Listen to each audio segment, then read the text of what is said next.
జై హింద్ జైలర్ గారు, బాగున్నారా? బాగున్నారా అని నువ్వు అడిగే పద్ధతి ఏం బాగోలేదయ్యా. ఇంకా పోలేదా అనే సౌండ్ వస్తుంది. అంత మాట అనకండి. అసలు మీరంటే నాకు ఎంత ఇది ఎంత అది. మీకు విషయం చెప్పనా, మహాత్మా గాంధీ గారి విగ్రహం కనపడ్డప్పుడు జైలు కొడతాను, మళ్ళీ మీరు కనపడ్డప్పుడే జైలు కొడతానంటే మూడోడు అడిగినా కొట్టను. అదే ప్రిన్సిపల్. చాలా సంతోషమయ్యా. అలాంటి మహాత్ముడితో నన్ను తూకం వేసినందుకు డ్యూటీకి ఇంటికి వెళ్ళగానే అరుగు మీద తొంగతాపేసి కూర్చొని ప్రాణం వడకాలనిపిస్తుందయ్యా. పనిలో పని తగిలి దారం కూడా ఓడుకోండి, చేతులుండా పని ఉంటుంది. Excuse me. నమస్తే నాథురామ్. ఫుడ్ తిన్నావా? గడ్డి తిన్నావా అని అడిగినట్టు అడుగుతావు. అప్ప జోకు. ఏంటోనయ్యా, చిన్నప్పుడు పేపర్లో గాడ్సే గాడి ఫోటో చూసినప్పుడు నమస్తే కొట్టాను, మళ్ళీ నిన్ను చూస్తే నమస్తే కొట్టాను. కానీ ఆడికంటే నువ్వు 3 times గొప్పడివయ్యా. ఆడొక్క మహాత్మా గాంధీనే చంపాడు, కానీ నువ్వు మీ అమ్మని నాన్నని అన్నయ్యని ఒక్క బలిగా లేపించావు. ఏంటోనయ్యా, అసలు మన దేశంలో గాంధీ అని పేరు పెట్టుకుంటే చాలు చంపేస్తున్నారు. మహాత్మా గాంధీని చంపారా, ఇందిరా గాంధీని చంపారా, రాజీవ్ గాంధీని చంపారా, కానీ వాళ్ళని ఏరే చోట్ల ఏరే రకాలుగా చంపారు. మరి నువ్వు at a time at a spot లో ఒకటే ఒక గన్నుతో టపక్కన పేల్చావు, లటక్కమని ఎగిరిపోయారు. మరి నేను ఉన్నాను ఎందుకు?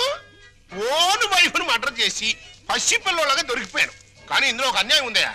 3 మర్డర్లు చేసినోడికి నీకు ఒకటే శిక్ష, లింగులడికి మట్టు సింగిల్ మర్డర్ చేసినోడికి నాకు ఒకటే శిక్ష. ఏంట్రా? ఇప్పుడు నాకు అర్థమైందిరా, నువ్వు వేస్తున్నది ముత్యాల ముగ్గని. ఇక మీదట ఎప్పుడైనా ఎక్కడైనా ఎవరినైనా పొగిడావో నీ నాలుక కట్. కట్ అనేసావా? ఇక నీకు ఫుడ్ కట్. నీ జన్మలో ఫుడ్ తినలేరు రే.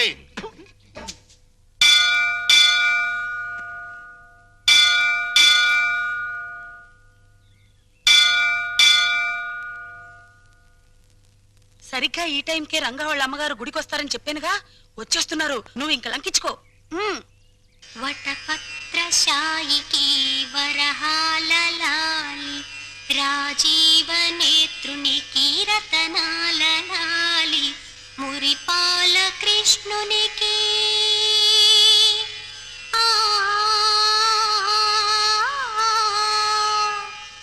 మురిపాల కృష్ణునికి ముత్యాల లాలి జగమేలు స్వామికి పగడాల లాలి వటపత్రశాయికి వరహాల లాలి రాజీవ నేత్రునికి రతనాల లాలి లాలి లాలి లాలి లాలి. అమ్మా చందన, ఫుడ్డు బెడ్డు లేకుండా ఎన్నాళ్ళమ్మా ఇలా స్టెప్పులు గడుగుతావు? నా మాట విని సింగిల్ ఇడ్లీ అయినా తిన్నమ్మా. ఆ పాండురంగడు నిన్ను కాపాడుతాడు. ఏమ్మా, ఈ పిల్ల నీకేమవుతుంది? మా చెల్లెలు పూజలు మెచ్చి కైలాసం నుంచి వచ్చిన పార్వతీదేవా తల్లి మీరు? కాదు, నేను రఘురామయ్య గారి భార్యను. మీరా? నమస్కారం నమస్కారం. అమ్మా చందన మా చెల్లెలు. నమస్కారం. చిన్నతనంలోనే ఎందుకమ్మా ఇంత భక్తి? మంచి భర్త రావాలని, మీలాంటి ఉత్తమరాలకి కోడలు కావాలని ఈ పూజలు పునస్కారాలు. నిన్ను పెళ్లి చేసుకునేవాడు చాలా అదృష్టవంతుడు.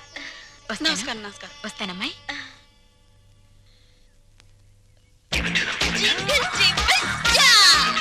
ఈ నైట్ ఆంటీ అంకుల్ తో బాగా వర్కౌట్ చేస్తుంది.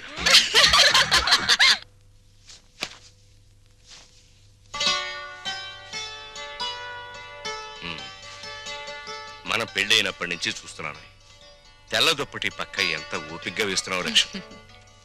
నీకు రహస్యం చెప్పనా?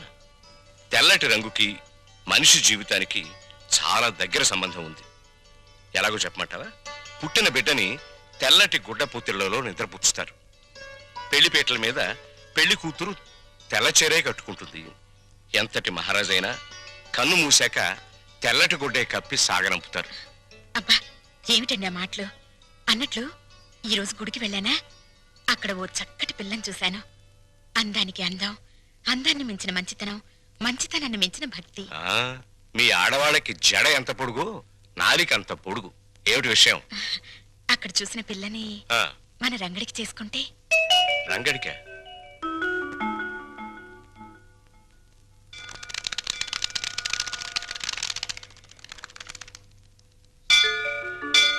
లక్ష్మి, నువ్వు చెప్పిన పిల్ల ఎక్కడ కనిపించదే? మెట్లన్నీ కడిగేస్తున్నాయిగా, బహుశా గుళ్ళోకి వెళ్ళిందేమో. పెళ్ళైన కొత్తలో మనం పిల్లలు కావాలని మొక్కుకోవడానికి గుడికొచ్చేవాళ్ళం. ఇప్పుడు కోడలు కావాలని వెతుక్కుంటూ వస్తున్నాం. ఏంటో. నమస్కారం నమస్కారం. నమస్కారం. నేను చెప్పానుగా ఆ, ఆ పిల్లకి అక్క మా వారు. నమస్కారం, నా పేరు వందన. ఆ. బొమ్మన చందన మా చెల్లెలు. ఇది ఎక్కడ కనిపించదేమ్మా? ఆ,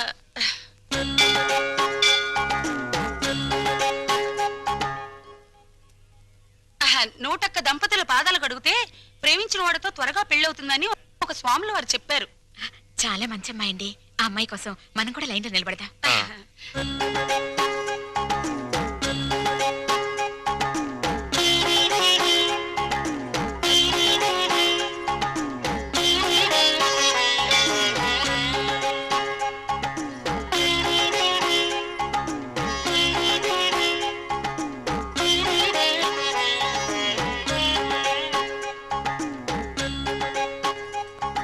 శీఘ్రమేవ కళ్యాణ ప్రాప్తిరస్తు. మీరా?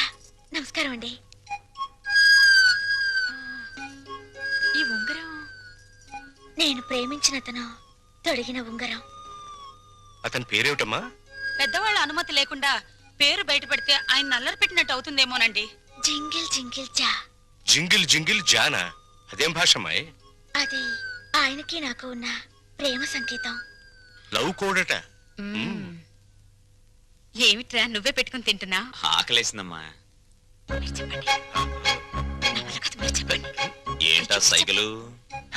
అదే ఏం లేదురా, భార్యాభర్తలు అలా సైగలు చేసుకుంటే ఇంట్లో శుభకార్యం జరుగుతుందని మా నాయనమ్మ చెప్పింది.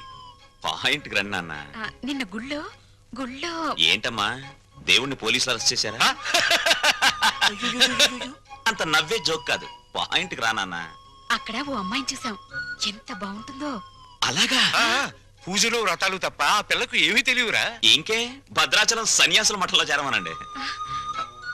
అది కాదు నాన్న, ఆ అమ్మాయి మాకు నచ్చింది. అన్ని విధాలా నీకు తగిన పిల్ల, అందుకని. నీకెన్నిసార్లు చెప్పానమ్మా పెళ్లి సంగతి నా దగ్గర ఎత్తద్దని. రే రే రే, కాస్త నా మాట వినరా. నే వినను నాన్న. బెల్లం ఉంటే చేమలు, బెల్లం ఉంటే చిరాకులు తప్ప. బరువులు బాధ్యతలు మోసేవాడు సుఖాలకు దూరంగా ఉండాలి. గాలిపటంలా ఎగురుతూ ఈ చెట్టుకో కమ్మకో తగిలి చిరిగి చితికిపోవాల్సిన నన్ను ఆదరించారు, అన్నం పెట్టారు. రంగా, ఆ రుణం తీర్చుకోవాలిగా అమ్మా. ముందో ఇంటినో దారికి తేవాలి. నా తమ్ముళ్ళు చెల్లెలు పిల్లల్ని కంటే వాళ్ళని ఎత్తుకోవడానికి ఒక మనిషి కావాలిగా. అప్పుడు చేసుకుంటా పెళ్లి. రే రే, అంతేనా? అంతే.